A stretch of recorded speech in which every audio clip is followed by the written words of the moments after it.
We'll talk about the story of these two gentlemen, and then as various other people come along, we'll talk about their story as well. But since this is Yuvraj's story first, I'm going to start with you. I was in Chennai when I saw the reception that accompanied your arrival to the crease in 2012. Dare I say it was a reception that the gentleman sitting next to you would have been proud of. I was very lucky to be in Nairobi as well in 2000. Nairobi 2000, Chennai 2012. Which was the bigger moment for you? Well, as a young kid, playing for India the first time is something you always dreamed of. But I think coming back in Chennai, I never thought I want to come back and play. But it was a very special moment, and it was quite unbelievable to be back on the field and just stepping on the field.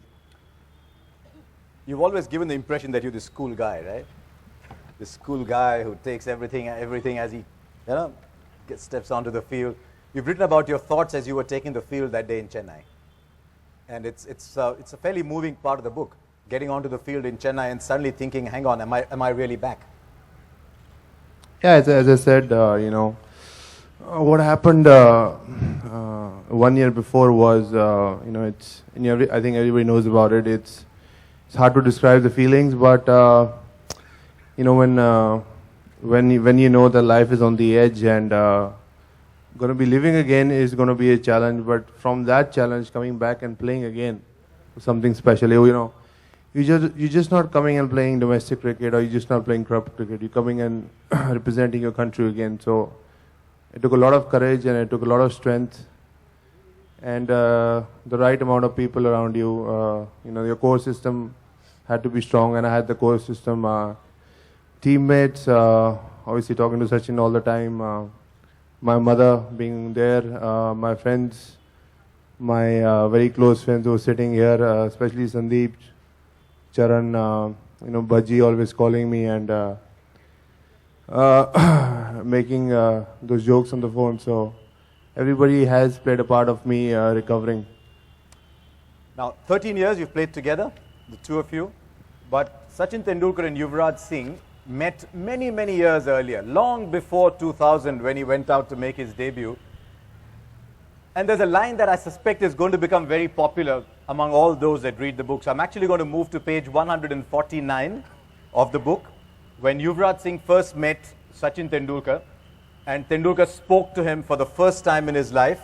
And the words were, ladies and gentlemen, excuse me, zara biscuit pass karna. You remember that, both of you? No, I don't think he remembers, but he was. मैं अभी भी राह देख रहा हूँ biscuit को वो packet अब तक पहुँचा नहीं. It's in his stomach 20 years Gave ago. it to him? No, I did. I was the ball boy. I was in the dressing room looking at him. That obviously, whenever you meet someone for the first time, it's a delight. So, and he and Vinod were, as always, just kidding around, and he just came towards the biscuit, wherever the tea and biscuit were, and said, "Okay, wo biscuit pass karna." So I was just looking at him, not the biscuit. So I thought I forgot to give him the biscuit then. The fact that the World Cup in India, India's World Cup campaign actually began in Bangladesh, where you went to play the first game, and Yuvi talks about a dinner that him and Sachin had in Bangladesh just before the World Cup began, and Sachin, he talks about the fact that you seem to have picked up that he wasn't feeling great about life at that particular moment. Tell us a story about how you picked that up. Why did you call him for dinner? Yeah, I noticed Yuvi was a bit low, and that energy was missing, and I knew that to make us win this trophy, we need all 11 players charged up. Obviously, everyone was charged, but I felt Yuvi could be a match winner when it matters.